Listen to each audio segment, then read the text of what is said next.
नाम है जिसने दुनिया को झकझोर कर रख दिया। वह मात्र 7 साल का था जब उसने 3 बच्चों की हत्या कर दी। इस नन्हे हत्यारे की कहानी इतनी भयावह है कि इसके बारे में सुनकर हर किसी की रूह कांप उठती है। अमरजीत का जीवन उस समय से ही अंधकारमय था जब वह पहली बार हत्या के खेल में शामिल हुआ। शुरुआत, एक निर्दोष बच्चे का अंधकार की ओर बढ़ना। 1998 में जन्मे अमरजीत का परिवार बेहद गरीब था। उसके पिता एक मजदूर थे और परिवार में किसी ने भी स्कूल में नियमित रूप से पढ़ाई नहीं की थी। अमरजीत एक साधारण बच्चे की तरह ही बड़ा हो रहा था, लेकिन उसकी मां के अनुसार वह अक्सर गुस्सैल और चिड़चिड़ा रहता था। उसकी मां उसे हर दिन नजर से बचाने के लिए उसके माथे पर काजल का बड़ा टीका लगाती और हनुमान जी के मंदिर से ताबीज बांधती।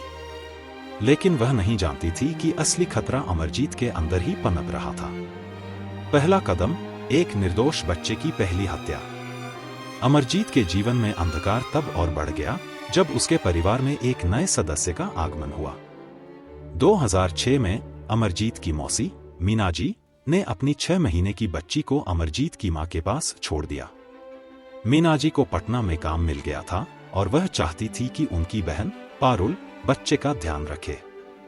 पारुल ने मीना जी से बच्चे की देखभाल का वादा किया, लेकिन वह नहीं जानती थी कि उसने अपने ही बेटे के साथ एक मासूम जीवन को खतरे में डाल दिया था। एक दिन पारुल बाजार गई और बच्ची को अमरजीत की देखरेख में छोड़ गई। यह उसके जीवन की सबसे बड़ी भूल साबित हुई। जैसे ही पारुल घर से बाहर निकली, अमरजीत ने बच्ची को चुभने और खरोंचने की शुरुआत कर दी। जब बच्ची जोर जोर से रोने लगी तो अमरजीत को वह आवाज बर्दाश्त नहीं हुई और उसने उस मासूम की गला दबाकर हत्या कर दी। जब पारुल घर वापस आई और उसने बच्ची को गायब पाया तो अमरजीत ने उसे पक्का खेत में दफनाया हुआ शव दिखाया। अमरजीत ने गर्व से अपने पिता बलराम को बताया, मैंने उसके सिर को ईंट से कुचल दिया। बलराम ने अपने बेटे को थप्पड़ मारा, लेकिन उसे यकीन नहीं हुआ कि उसका बेटा एक राक्षस बन गया था। दूसरी हत्या, एक और मासूम का जीवन छीन लिया। पहली हत्या के बाद परिवार ने इस घटना को दबाने की कोशिश की और किसी को कुछ नहीं बताया, लेकिन यह अपराध अमरजीत के लिए केवल एक शुरुआत थी। 1 साल बाद पारुल ने एक बच्ची को जन्म दिया। परिवार के सभी सदस्य नई संतान को देखकर खुश थे, लेकिन अमरजीत अपनी छोटी बहन को लेकर उदासीन था। वह घंटों तक अपनी बहन को घूरता रहता था और धीरे धीरे उसमें उस नन्हे जीवन के प्रति कोई भी संवेदना खत्म हो गई। एक दोपहर पारुल झपकी लेने चली गई और अमरजीत को अपनी बहन की देखभाल करने का आदेश दिया। जब वह जागी तो उसने देखा कि अमरजीत के चेहरे पर एक शैतानी मुस्कान थी और उसकी बच्ची अब इस दुनिया में नहीं थी। जब उसके माता पिता ने उससे पूछा कि उसने ऐसा क्यों किया, तो उसने केवल 3 शब्द कहे, ऐसे ही किया, और एक शैतानी मुस्कान के साथ जवाब दिया। तीसरी हत्या, राक्षस का अंतिम प्रहार। अमरजीत के बर्बर कृत्यों से पूरे गांव में दहशत फैल गई थी। हर कोई उससे डरने लगा था, लेकिन अमरजीत को इससे कोई फर्क नहीं पड़ता था। 2007 में वह गांव के प्राइमरी स्कूल के पास से गुजर रहा था जब उसने एक बच्चे की आवाज सुनी। स्कूल के अंदर एक 8 महीने की बच्ची खुशबू चादरों में लिपटी हुई थी। उसकी मां चुनचुन देवी बाजार गई हुई थी और उसे स्कूल में छोड़ गई थी। चुनचुन देवी जब बाजार से वापस आई तो उसने अपनी बेटी को गायब पाया।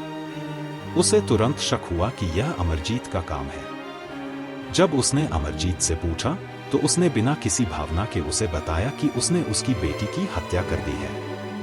अंतिम न्याय, कानून का सामना। अंततः गांव वालों ने अमरजीत को पकड़कर पुलिस के हवाले कर दिया।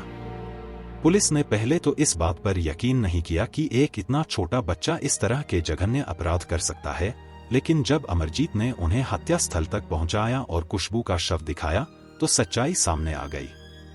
मनोचिकित्सकों ने अमरजीत का मूल्यांकन किया और पाया कि वह मानसिक रूप से विकृत था। उसके दिमाग में एक गंभीर रासायनिक असंतुलन था, जिसके कारण उसे दूसरों को चोट पहुंचाने में आनंद मिलता था। उसे सही या गलत का कोई एहसास नहीं था। अमरजीत सदा को हत्या के आरोप में गिरफ्तार कर लिया गया और उसे 18 साल की उम्र तक एक बाल सुधार गृह में रखा गया। इस मासूम से दिखने वाले बच्चे के जघन्य अपराधों ने पूरे देश को झकझोर कर रख दिया। 2016 में जब वह 18 साल का हुआ तो उसे सुधार गृह से रिहा कर दिया गया। उसके बाद से उसके ठिकाने के बारे में कोई जानकारी नहीं है। ऐसा कहा जाता है कि उसने अपना नाम बदलकर समरजीत रख लिया है और अब वह भारत की सड़कों पर कहीं घूम रहा होगा। अमरजीत सदा की कहानी एक दुखद और भयावह कहानी है जो दिखाती है कि कैसे एक मासूम बच्चा भी समय और परिस्थितियों के चलते एक निर्दयी हत्यारा बन सकता है। यह कहानी हमें याद दिलाती है कि बच्चों के मानसिक स्वास्थ्य का ध्यान रखना कितना महत्वपूर्ण है और अगर किसी भी असामान्यता का संकेत मिले तो उसकी अनदेखी नहीं करनी चाहिए।